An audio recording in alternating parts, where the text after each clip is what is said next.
சங்கிகளே குண்டு வைத்துவிட்டு இஸ்லாமியர்கள் மீது பழி போட்டு நாட்டின் அமைதியை சீர்குலைக்க முயற்சித்தார்கள் என்பதற்கு சான்றுதான் அந்த மலேகான் குண்டுவெடிப்பு வழக்கு.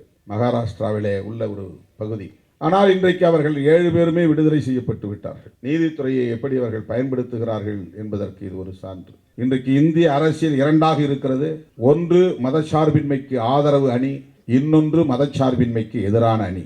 பாஜக தலைமையிலான சங்க பரிவாரங்கள், அவற்றின் கூட்டணி கட்சிகள் மதச்சார்பின்மை கூடாது என்று எதிர்த்து நிற்கிற அணியினர். இதுதான் அரசியல் புரிதல். வெறும் தேர்தலுக்காக மட்டுமே கூட்டு சேருகிறார்கள் என்று நீங்கள் நினைத்து விடக்கூடாது. பாஜகவோடு வைத்துக் கொள்கிற எலக்டோரல் அலையன்ஸ் என்பது அவர்களின் ஐடியாலஜி, கருத்தியல் சார்ந்த அணியாகவும் மாறுகிறது என்பதுதான். அதிமுக பாஜகவோடு கூட்டணி சேருவது சட்டமன்ற தேர்தலுக்கானது என்று மட்டும் முடிவுக்கு வந்துவிடக்கூடாது. பாஜக முன்வைக்கக்கூடிய கருத்தியலுக்கும் அவர்கள் துணை போகிறார்கள். பாஜக இங்கே தோழர்கள் சொன்னதை போல அரசமைப்பு சட்டத்தில் சொல்லப்பட்டிருக்கிற செக்குலரிசம் என்கிற மதசார்பின்மை கோட்பாட்டுக்கு எதிரான நகர்வுகளைத்தான் ஒவ்வொரு களத்திலும் முன்னெடுக்கிறார்கள். அவங்க மூவ் பண்ற ஒவ்வொன்றும் செக்குலர் இங்க கூடாதுங்கிறது தான். செக்குலரிசம் இங்கே கூடாது என்பதுதான். கான்ஸ்டிடியூஷன் அதுதான் இன்றைக்கு அவர்களுக்கு மிகப்பெரிய நெருடலாக இருக்கிறது, நெருக்கடியாக இருக்கிறது, உறுத்தலாக இருக்கிறது, சிக்கலாக இருக்கிறது. வெளிப்படையாக கான்ஸ்டிடியூஷனை எதிர்க்க முடியவில்லை, வெளிப்படையாக அம்பேத்கரை விமர்சிக்க முடியவில்லை. ஆனால் மறைமுகமாக என்னவெல்லாம் செய்ய முடியுமோ அனைத்தையும் செய்து அரசமைப்பு சட்டத்தை நீர்த்து போக செய்கிறார்கள். ஏன் என்றால் இந்த சட்டம் செக்யூலரிசத்தை முன்மொழிகிறது, ஏற்றுக்கொண்டது.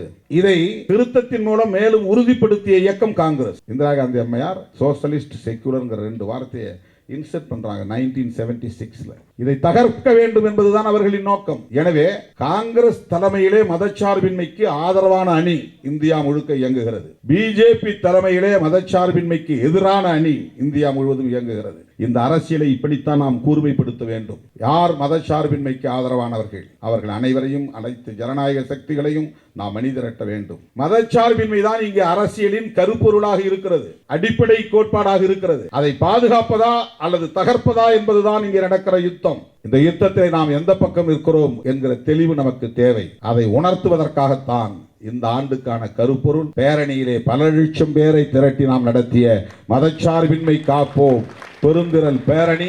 அதுவே தொடர்ந்து தமிழர் எழுச்சி நாளின் கருப்பொருளாக இங்கே நாம் முன்வைத்திருக்கிறோம். பாரதிய ஜனதா கட்சி ஆட்சிக்கு வந்த நாளிலிருந்து படிப்படியாக மாணவர்களுக்கான கல்வி உதவித்தொகையை குறைத்து கொண்டே வருகிறது. கடந்த முறை, அதாவது 2019-2024 அந்த காலகட்டத்தில் நானும் தோழர் ரவிக்குமார் அவர்களும் நாடாளுமன்ற உறுப்பினர் என்கிற முறையில் இது தொடர்பாக ஒன்றிய அரசின் அமைச்சர்களை சந்தித்து, கல்வித்துறை அமைச்சர், நிதித்துறை அமைச்சர் ஆகியோரை சந்தித்து சிறுபான்மை சமூகத்தை சார்ந்த மாணவர்களுக்கு, பட்டியல் சமூகம் மற்றும் பழங்குடி சமூகத்தை சார்ந்த மாணவர்களுக்கு, இதர பிற்படுத்தப்பட்ட சமூகங்களை சார்ந்த மாணவர்களுக்கு போஸ்ட் மெட்ரிக் ஸ்காலர்ஷிப் படிப்படியாக குறைக்கப்பட்டு வருகிறது. இதை கைவிட வேண்டும், குறைக்கப்பட்ட தொகையை உயர்த்தி தர வேண்டும் என்று கோரிக்கை மனுக்களை தந்திருக்கிறோம். அதையும் தாண்டி அவர்கள் கல்வி உதவித்தொகையை படிப்படியாக குறைத்து வருகிறார்கள். அதற்கு காரணம் தேசிய கல்விக் கொள்கை தான், NEP. இந்த அரசு உருவாக்கி இருக்கிற தேசிய கல்விக் கொள்கை மாணவர்களை படிப்பிலிருந்து பாதியிலேயே வெளியேற்ற வேண்டும் என்பது அவர்களின் மறைமுக செயல் திட்டமாக இருக்கிறது. 5ஆம் வகுப்பிலே பொதுத் தேர்வு, 8ஆம் வகுப்பிலே பொதுத் தேர்வு, 10ஆம் வகுப்பிலே பொதுத் தேர்வு, 11ஆம் வகுப்பிலே பொதுத் தேர்வு, 12ஆம் வகுப்பிலே பொதுத் தேர்வு, பிறகு கல்லூரியில் சேருவதற்கும் நுழைவுத் தேர்வு. நீட்டே இப்போது சாதாரணமான BA, BSc போன்ற படிப்புகளுக்கும் பொதுத் தேர்வாக, நுழைவுத் தேர்வாக வர இருக்கிறது. எல்லா நிலைகளிலும் இப்படி நுழைவுத் தேர்வு, பொதுத் தேர்வை வைத்து வடிகட்டுகிற முறையை அவர்கள் திணித்திருக்கிறார்கள். அதிலே ஒன்றுதான் இந்த கல்வி உதவித்தொகையை நிறுத்துகிற முயற்சியும். இதெல்லாம் அவர்கள் துணிச்சலாக வெளிப்படையாகவே செய்கிறார்கள். அயலக கல்வி உதவித்தொகை, அதாவது வெளிநாடுகளில் படிக்கிற மாணவர்களுக்கு ஆண்டுக்கு இவ்வளவு கல்வி உதவித்தொகையை வழங்க வேண்டும், இத்தனை மாணவர்களுக்கு வழங்க வேண்டும் என்கிற நடைமுறை இருந்து வருகிறது. அதிலே இஸ்லாமிய மாணவர்கள், கிறிஸ்தவ மாணவர்கள், சிறுபான்மை சமூகத்தை சார்ந்த மாணவர்கள், ஏராளமானவர்கள் வெளிநாடுகளுக்கு செல்லுகிறார்கள். இதை குறைப்பதற்காக அந்த உதவித்தொகையை மெல்ல மெல்ல அவர்கள் குறைத்து கொண்டே வருகிறார்கள். வெளிநாடு செல்லுகிற மாணவர்களின் எண்ணிக்கையை குறைப்பதற்காக. எனவே இந்த கோரிக்கைகளை எல்லாம் மையப்படுத்தி இன்றைக்கு முற்போக்கு மாணவர் கழகத்தின் சார்பில் ஆர்ப்பாட்டம் ஒருங்கிணைக்கப்பட்டிருக்கிறது. இது முடிந்தவுடனே நீங்கள் வெளியேறிவிடக்கூடாது, கலைந்து விடக்கூடாது. கட்டாயம் அந்த ஆர்ப்பாட்டத்திலே பங்கேற்க வேண்டும் என்று முதலில் அழைப்பு விடுக்கிறேன். முற்போக்கு மாணவர் கழகத்தின் சார்பிலே இந்த முயற்சி முதல் முறையாக மேற்கொள்ளப்படுகிறது. ஆகஸ்ட் மாதம் முழுவதும் தமிழர் எழுச்சி மாதம் என்று அறிவித்து 31 நாட்களும் ஆங்காங்கே நிகழ்ச்சிகளை ஒருங்கிணைப்பது என்கிற முயற்சி. அதற்காக முற்போக்கு மாணவர் கழகத்தின் முன்னணி தலைவர்கள் தயா நெப்போலியன், செஞ்சுடர் சிவக்குமார் உள்ளிட்ட அனைவரையும் நான் நெஞ்சார பாராட்டுகிறேன், வாழ்த்துகிறேன். நாம் கடந்த 10-15 ஆண்டுகளாகவே இந்த பிறந்த நாள் விழாவை கருத்தியல் சார்ந்த நிகழ்வுகளாக ஆண்டுக்கு ஒரு கருப்பொருளை முன்வைத்து நடத்தி வருகிறோம். கடந்த ஆண்டு சமூக நீதி சமூகங்களின் ஒற்றுமை என்கிற கருப்பொருளை முன்வைத்தோம். சமூக நீதி சமூகங்கள் என்றால் ரிசர்வ்டு கேட்டகரிஸ், யார் யாரெல்லாம் இடஒதுக்கீடு பெறுகிறார்களோ அவர்கள் எல்லோரையும் ஒரே சொல்லில் எஸ்சி, எஸ்டி, ஓபிசி, மைனாரிட்டிஸ் என்று அழைப்பதற்கு பதிலாக, அல்லது இடஒதுக்கீட்டு சமூகங்கள் என்று சொல்வதற்கு பதிலாக சமூக நீதி சமூகங்கள் என்று நாம் அடையாளப்படுத்தி இவர்களின் ஒற்றுமை தேசிய அளவிலே தேவைப்படுகிறது என்பதை கருப்பொருளாக மையப்படுத்தி மண்டல வாரியாக கூட்டங்களை நடத்தினோம். பிறந்தநாள் விழாவின் கருப்பொருளாகவும் அதை முன்வைத்து தமிழகம் தழுவிய அளவில் நம்முடைய தோழமை கட்சி தலைவர்களை எல்லாம் ஒருங்கிணைத்து ஒரு ஆண்டு முழுவதும் அதை வெற்றிகரமாக நடத்தியிருக்கிறோம். அதற்கு முன்பு நாடுதோறும் பனை கன்றுகளை, பனை விதைகளை ஊன்றுவோம், அதுவே ஒரு செயல் திட்டமாக கருப்பொருளாக அறிவித்தோம். ஊர் ஊராக சென்று ஏரிக்கரைகளிலும் குளத்துக்கரைகளிலும் பொது புறம்போக்கு இடங்களிலும் பனை விதைகளை ஊன்றுகிற நடவடிக்கையை பெரிய அளவிலே மேற்கொண்டோம். லட்சக்கணக்கான விதைகளை ஊன்றினோம். இந்த மண்ணை பாதுகாக்க, பசுமையை பாதுகாக்க, நிலத்தடி நீரை பாதுகாக்க அந்த கருப்பொருளை முன்னெடுத்தோம். அண்மையில்தான் வாட்ஸ்அப்பில் தம்பி பூவழியன் ஒரு செய்தியை அனுப்பினார். 2016 மதச்சார்பின்மை என்பதையே ஒரு கருப்பொருளாக நாம் முன்வைத்து அந்த ஆண்டு முழுவதும் அந்த நிகழ்ச்சியை நடத்தியிருக்கிறோம் என்பதை தமிழ்மண் இதழின் தலையங்கத்திலே பதிவாகி இருக்கிறது. இந்த ஆண்டும் நாம் மீண்டும் மதச்சார்பின்மையை காப்போம் என்கிற பொருளை பிறந்த நாளின் கருப்பொருளாக முன்னெடுத்திருக்கிறோம். வெறுமென பிறந்த நாள் கொண்டாட்டம், ஆடை போர்த்துதல், மாலை சூட்டுதல், பரிசு பொருள்களை தலைவருக்கு தந்து படம் எடுத்துக் கொள்ளுதல் என்று இல்லாமல் அரசியல் சார்ந்த நடவடிக்கைகளாக, கருத்தியல் சார்ந்த நடவடிக்கைகளாக இதை கையாள வேண்டும் என்கிற அடிப்படையிலே நாம் வழிகாட்டி வருகிறோம். அதனை இன்றைக்கு முற்போக்கு மாணவர் கழகமும் கையில் எடுத்திருப்பது மகிழ்ச்சி அளிக்கிறது. இது கட்சி சார்பிலே மட்டும் நடத்தப்பட்டு வந்ததை முற்போக்கு மாணவர் கழகம் ஒருபடி மேலே போய் ஆகஸ்ட் 17 மட்டுமல்ல, இந்த மாதம் முழுவதையும் நாங்கள் தமிழர் எழுச்சி மாதமாகவே கடைபிடிப்போம். இந்த ஆண்டு மதச்சார்பின்மை காப்போம் என்பதையே கருப்பொருளாக முன்னெடுப்போம் என்று முன்வந்திருப்பது பாராட்டுதலுக்குரியது. இங்கே அமர்ந்திருக்கிற, மேடையில் அமர்ந்திருக்கிற தலைவர்கள், எதிரே அமர்ந்திருக்கிற நீங்கள், அடுத்த தலைமுறைகளுக்கான தலைவர்கள். நீங்கள் தான் அடுத்த தலைமுறைகளை வழிநடத்தப் போகிறவர்கள். நாளைய தமிழகத்தின் தலைவர்கள். இப்போ ஒவ்வொரு மாணவர் அமைப்பின் தலைவர்கள் அவங்க மேடையில் பேசினார்கள். இவர்களெல்லாம் வளர்ந்து அந்த இயக்கத்தில் முன்னணி தலைவர்களாக உருப்பெறுவார்கள், பரிணாமம் பெறுவார்கள். இவர்கள்தான் நாளைய தமிழகத்தை வழிநடத்தக்கூடிய ஆளுமைகளாகவும் வளரப்போகிறவர்கள். எதிரே அமர்ந்திருக்கிற நீங்களும் தான் இந்த களத்திலே முன்னோடிகளாக நிற்கப் போகிறவர்கள். இங்கே பேசிய தோழர்கள், குறிப்பாக மாணவ செல்வங்கள் 1-2 பேர் பேசினார்கள். கட்டுரை போட்டி, கவிதை போட்டி, பேச்சு போட்டி ஆகியவற்றிலே வெற்றி பெற்ற தோழர்களில் ஒவ்வொரு தோழர் என்கிற முறையிலே 3 பேரை பேச வைக்க வேண்டும் என்று நான் கேட்டுக்கொண்டேன். பேச்சு போட்டியிலும் கட்டுரை போட்டியிலும் முதல் பரிசு பெற்ற சதீஷ் இங்கே பேசினார். கவிதை போட்டியில் வெற்றி பெற்ற தோழர்கள் அஜித்தும் அந்த ரம்யா மாணவியும் பேசினார்கள். அதற்கு முன்னதாக 3-4 மாணவர்கள் பேசினார்கள், சட்டக்கல்லூரி மாணவர்கள். உள்ளபடியே நான் மெய்மறந்து அந்த மாணவர்களின் பேச்சை கேட்டேன். சுருக்கமாகத்தான் அவர்கள் பேசினார்கள், இன்னும் பேச மாட்டார்களா என்று எனக்கு தோன்றியது. அந்த அளவுக்கு அவருடைய சிந்தனைகளில் ஒரு தெளிவு இருக்கிறது, ஒரு கிளாரிட்டி இருக்கிறது. நாம் எதை பேசுகிறோம், எந்த பொருளில் பேசுகிறோம், எந்த களத்தில் நிற்கிறோம், எதற்காக நாம் இந்த அரசியல் நடவடிக்கைகளில் ஈடுபடுகிறோம் என்பதை புரிந்து தெளிந்து ஆழ்ந்து உரையாற்றினார்கள்.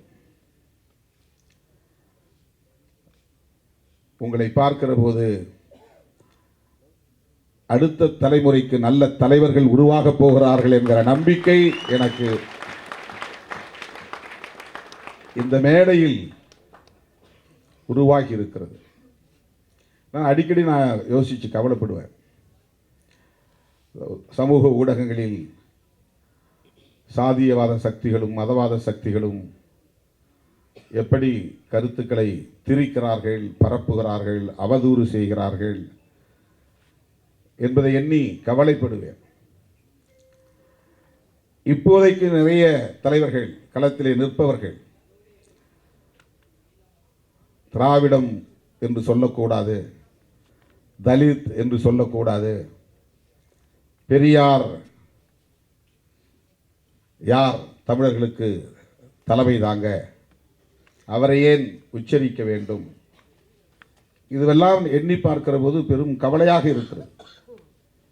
எப்படி அடுத்த தலைமுறையினரை, இளைய தலைமுறையினரை இவர்கள் மடைமாற்றம் செய்கிறார்கள், தவறாக வழிநடத்துகிறார்கள் என்று நான் கவலைப்படுவதுண்டு. ஆனால் அந்த திரிபுவாத கருத்துக்களை எல்லாம் ஒரு பொருட்டாக மதிக்காமல் நல்ல சிந்தனையாளர்களாக நீங்கள் வளர்கிறீர்கள் என்பதை இங்கே உங்கள் உரை உறுதிப்படுத்தியது. அந்த திரிபுவாத கருத்துக்கள் உங்களை தீண்டவில்லை, உங்கள் மீது எந்த தாக்கத்தையும் ஏற்படுத்தவில்லை என்பதை நீங்கள் ஆற்றிய உரையிலிருந்து என்னால் உணர முடிந்தது. அதுதான் அந்த நம்பிக்கை.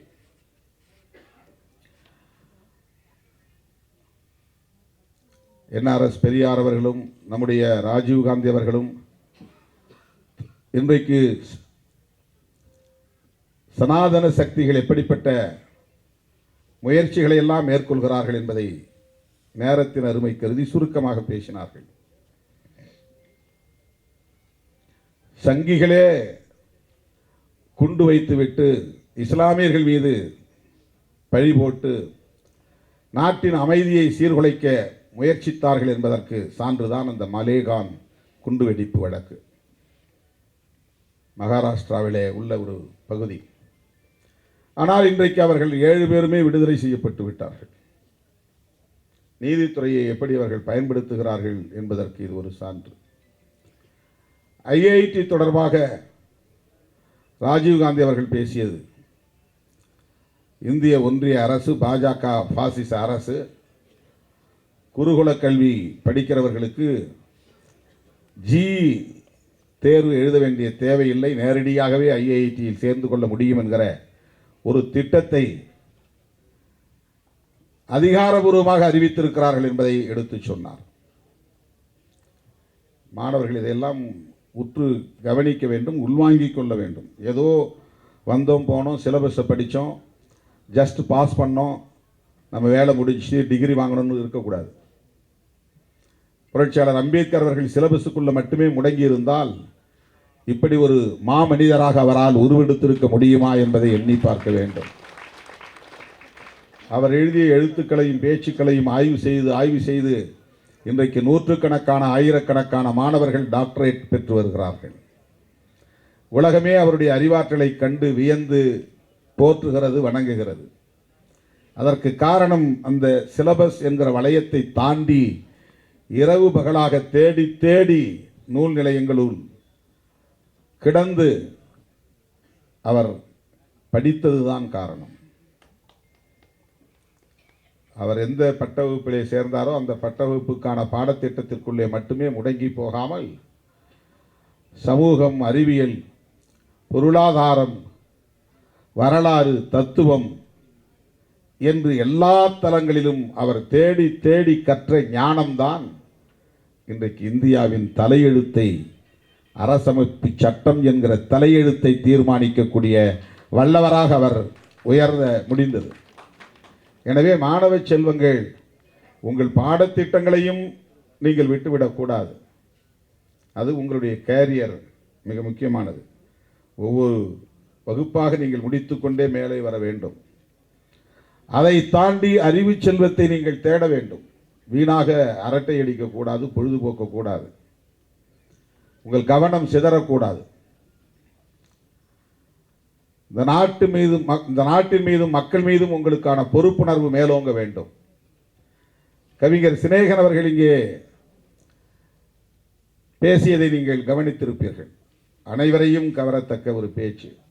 அதில் அவர் மையப்படுத்தியது லீடர்ஷிப் எப்படி இருக்க வேண்டும் என்பதுதான். மாணவ செல்வங்களில் இருந்துதான் நல்ல தலைவர்கள் உருவாக முடியும். நான் மாணவர்களிடையே பேசுகிற போதெல்லாம் அடிக்கடி சொல்லுவது இதுதான். உங்களில் இருந்து பேராசிரியர்கள், கவிஞர் பெருமக்கள், எழுத்தாளர்கள், விஞ்ஞானிகள், ஓவியர்கள், சிற்பிகள், படைப்பாளர்கள், இப்படி பல ஆளுமைகள் தோன்றலாம். ஆனால் நான் உங்களிடமிருந்து எதிர்பார்ப்பது நல்ல தலைவர்கள் உருவாக வேண்டும், பேராசிரியர்கள் உருவாக வேண்டும் என்பதை விட நல்ல தலைவர்கள் உருவாக வேண்டும் என்று எதிர்பார்க்கிறேன் என்று தான் வாழ்த்துவது உண்டு. ஆகவே உங்களுக்கு நான் சொல்ல விரும்புவது, சினேகன் அவர்களுடைய பேச்சில் அவர் மையமாக வைத்து பேசியது, ஒரு தலைவன் எப்படி இருக்க வேண்டும், ஒரு தலைமை பண்பு எத்தகையதாக இருக்க வேண்டும். தலைமை பண்புகள் பல, அதிலே மிக முக்கியமானது ரெஸ்பான்சிபிலிட்டி, பொறுப்புணர்வு. தலைமை பண்புகள் பல. எந்த களத்தில் நாம் நின்று பணியாற்றுகிறோமோ அந்த களம் தொடர்பான அறிவை பெறுவது, ப்ரொஃபஷனல் நாலேஜ். எந்த மக்களோடு நாம் பணியாற்றுகிறோமோ அந்த மக்களை நேசிப்பது, ஹியூமன் டச். அந்த மனிதர்களோடு மக்களோடு மக்களாக வாழ்வது. எந்த மக்களுக்காக நாம் பாடுபடுகிறோமோ அல்லது பிரச்சனைகளுக்காக போராடுகிறோமோ அது தொடர்பான தெளிவான முடிவை எடுப்பது, டிசிஷன் மேக்கிங். முடிவெடுக்கிற திறன் தலைமை பண்புகளில் முக்கியமானது. ஊசலாட்டத்தில் இருந்தால் முடிவெடுக்க முடியாது. அந்த முடிவை எப்போது தெளிவாக எடுக்க முடியும்னா, அர்ப்பணிப்பு இருக்கணும், கமிட்டட் டெடிகேஷன் இருக்கணும். நீ எந்த நோக்கத்துக்காக போராடுகிறாயோ, யாருக்காக போராடுகிறாயோ அதில் உன்னை முழுமையாக ஈடுபடுத்திக் கொள்ள வேண்டும். அதில் டெடிகேஷன் இருக்கணும், அர்ப்பணிப்பு இருக்கணும். இவையெல்லாம் லீடர்ஷிப் குவாலிட்டிஸ். அதில் மிக உயர்ந்தது ரெஸ்பான்சிபிலிட்டி என்பதுதான், பொறுப்புணர்வு. நாம் பேசுகிற பேச்சு என்ன தாக்கத்தை ஏற்படுத்தும், அதனால் என்ன பாதிப்பு உருவாகும். ப்ரொவோக் பண்ணிட்டு போயிடலாம், தூண்டி விட்டு போயிடலாம். அது சாதி கலவரமாக மாறி போயிடும், துப்பாக்கிச்சூடு வரையிலும் போகும், பெரிய படுகொலைகள் வரையில் போயிடும். அந்த பாதிப்புகள் யாருக்கும் நேர்ந்து விடக்கூடாது என்கிற பொறுப்புணர்வு தேவை. தூண்டக்கூடாது. தனக்கு அரசியல் ஆதாயம் கிடைத்தால் போதும், நம்முடைய கட்சி வெற்றி பெற்றால் போதும், யார் எக்கேடு கெட்டால் என்ன என்று நினைத்து விடக்கூடாது.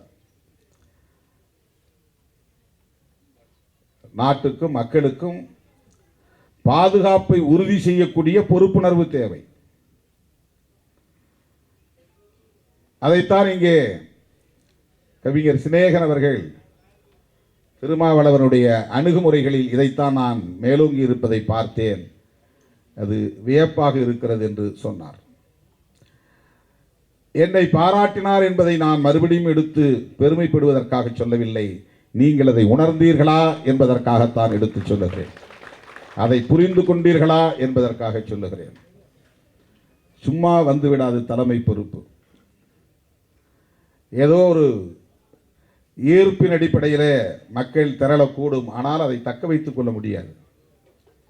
ஒரு நல்ல சினிமா பாப்புலர் ஹீரோ ஒருத்தர் வர்றாருன்னா கொஞ்ச நாள் அந்த ஈர்ப்பு இருக்கும், ஆனால் லீடர்ஷிப் இல்லைன்னா அது போயிடும், நிற்காது. அந்த மாதிரி நல்ல பேச்சாளர்கள், சண்டமாருத பேச்சாளர்கள், நல்ல உடல் மொழியை இருக்கும் அவர்களிடத்தில் ஆவேசமாக கை கால்களை உயர்த்தி உதறி உங்கள் கவனத்தை ஈர்க்கக்கூடிய சொற்களை கையாண்டு உணர்ச்சிகரமாக பேச முடியும். அது தற்காலிகமானதாகத்தான் இருக்க முடியும்.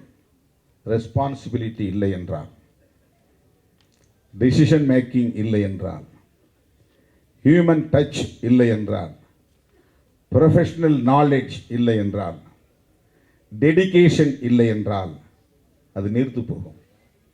அந்த லீடர்ஷிப் என்பது நிற்காது. நாளைய தலைமுறைக்கான நாளைய தலைவர்கள் என்பதால் உங்களுக்கு இதை நான் சுட்டி காட்டுகிறேன். நாம் பேசும் ஒவ்வொரு சொல்லும், நாம் எழுதும் ஒவ்வொரு எழுத்தும் பொறுப்புணர்வு மிக்கதாக இருக்க வேண்டும். அது நாட்டு மக்களுக்கும் எளிய மக்களுக்கும், குறிப்பாக விளிம்பு நிலை சிறுபான்மை சமூகத்தினருக்கும் பாதுகாப்பை உறுதிப்படுத்துவதாக இருக்க வேண்டும், அவர்களையும் அமைப்பாக்கக்கூடியதாக இருக்க வேண்டும். எனவே மதச்சார்பின்மை காப்போம் என்பது ஒரு மகத்தான அரசியல். இன்றைக்கு இந்திய அரசியல் இரண்டாக இருக்கிறது. ஒன்று மதச்சார்பின்மைக்கு ஆதரவு அணி, இன்னொன்று மதச்சார்பின்மைக்கு எதிரான அணி. பாஜக தலைமையிலான சங்க பரிவாரங்கள், அவற்றின் கூட்டணி கட்சிகள் மதச்சார்பின்மை கூடாது என்று எதிர்த்து நிற்கிற அணியினர். இதுதான் அரசியல் புரிதல். வெறும் தேர்தலுக்காக மட்டுமே கூட்டு சேருகிறார்கள் என்று நீங்கள் நினைத்து விடக்கூடாது. பாஜகவோடு வைத்துக் கொள்கிற எலக்டோரல் அலையன்ஸ் என்பது அவர்களின் ஐடியாலஜி, கருத்தியல் சார்ந்த அணியாகவும் மாறுகிறது என்பதுதான். அதிமுக பாஜகவோடு கூட்டணி சேருவது சட்டமன்ற தேர்தலுக்கானது என்று மட்டும் முடிவுக்கு வந்துவிடக்கூடாது. பாஜக முன்வைக்கக்கூடிய கருத்தியலுக்கும் அவர்கள் துணை போகிறார்கள். பாஜக இங்கே தோழர்கள் சொன்னதைப் போல அரசமைப்பு சட்டத்தில் சொல்லப்பட்டிருக்கிற செக்குலரிசம் என்கிற மதசார்பின்மை கோட்பாட்டுக்கு எதிரான நகர்வுகளைத்தான் ஒவ்வொரு களத்திலும் முன்னெடுக்கிறார்கள். அவங்க மூவ் பண்ற ஒவ்வொன்றும் செக்குலர் இங்கே கூடாதுங்கிறது தான். செக்குலரிசம் இங்கே கூடாது என்பதுதான். கான்ஸ்டிடியூஷன் அதுதான் இன்றைக்கு அவர்களுக்கு மிகப்பெரிய நெருடலாக இருக்கிறது, நெருக்கடியாக இருக்கிறது, உறுத்தலாக இருக்கிறது, சிக்கலாக இருக்கிறது. வெளிப்படையாக கான்ஸ்டிடியூஷனை எதிர்க்க முடியவில்லை, வெளிப்படையாக அம்பேத்கரை விமர்சிக்க முடியவில்லை. ஆனால் மறைமுகமாக என்னவெல்லாம் செய்ய முடியுமோ அனைத்தையும் செய்து அரசமைப்பு சட்டத்தை நீர்த்து போக செய்கிறார்கள். ஏன் என்றால் இந்த சட்டம் செக்யூலரிசத்தை முன்மொழிகிறது, ஏற்றுக்கொண்டது. இதை திருத்தத்தின் மூலம் மேலும் உறுதிப்படுத்திய இயக்கம் காங்கிரஸ். இந்திரா காந்தி அம்மையார் சோசலிஸ்ட் செக்யூலர்ங்கிற 2 வார்த்தையை இன்செர்ட் பண்றாங்க 1976. இதை தகர்க்க வேண்டும் என்பதுதான் அவர்களின் நோக்கம். எனவே காங்கிரஸ் தலைமையிலே மதச்சார்பின்மைக்கு ஆதரவான அணி இந்தியா முழுக்க இயங்குகிறது. பிஜேபி தலைமையிலே மதச்சார்பின்மைக்கு எதிரான அணி இந்தியா முழுவதும் இயங்குகிறது. இந்த அரசியலை இப்படித்தான் நாம் கூர்மைப்படுத்த வேண்டும். யார் மதச்சார்பின்மைக்கு ஆதரவானவர்கள், அவர்கள் அனைவரையும், அனைத்து ஜனநாயக சக்திகளையும் நாம் அணிதிரட்ட வேண்டும். மதச்சார்பின்மை தான் இங்கே அரசியலின் கருப்பொருளாக இருக்கிறது, அடிப்படை கோட்பாடாக இருக்கிறது. அதை பாதுகாப்பதா அல்லது தகர்ப்பதா என்பதுதான் இங்கே நடக்கிற யுத்தம். இந்த யுத்தத்தை நாம் எந்த பக்கம் இருக்கிறோம் என்கிற தெளிவு நமக்கு தேவை. அதை உணர்த்துவதற்காகத்தான் இந்த ஆண்டுக்கான கருப்பொருள் பேரணியிலே பல லட்சம் பேரை திரட்டி நாம் நடத்திய மதச்சார்பின்மை காப்போம் பெருந்திரள் பேரணி. அதுவே தொடர்ந்து தமிழர் எழுச்சி நாளின் கருப்பொருளாக இங்கே நாம் முன்வைத்திருக்கிறோம். அதனை நீங்கள் மேலும் வலுப்படுத்தக்கூடிய வகையில் ஆகஸ்ட் மாதம் தமிழர் எழுச்சி மாதம் மதச்சார்பின்மை காப்போம் என்கிற கருப்பொருளை மையமாக வைத்து கொண்டாடப்படும் என்று அறிவித்திருப்பதை நான் வரவேற்று பாராட்டி வாழ்த்தி அனைவருக்கும் நன்றி கூறி முடிக்கிறேன். நன்றி, வணக்கம்.